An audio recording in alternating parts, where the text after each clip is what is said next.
And the race is on top. More fast to begin, running by the rally, sailing away.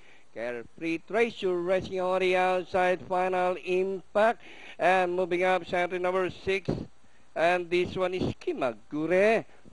More by about 2 lengths, followed by Sailing Away in second. Final Impact taking the second spot, Sailing Away racing in third. Kimagure. Carefree Treasure, Black Parade, Late Bloomer is racing in 7th position, passing the last 600. More this time by about 3 lengths, followed by Final Impact. Sailing Away racing on the outside, taking the second spot, and Black Parade as they race the last 500. More by about 2 lengths. Sailing Away is getting closer in second as they race the final corner.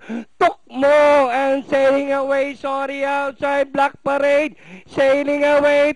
More Black Parade on the inside. It's now Sailing Away. Black Parade more and hitting the finish line. Sailing Away by about 2 lengths now, and finally Sailing Away second. More Black Parade, Lucky Lorky, Kimagure, and number 2 Aras, Late Bloomer. 9, 4, 5,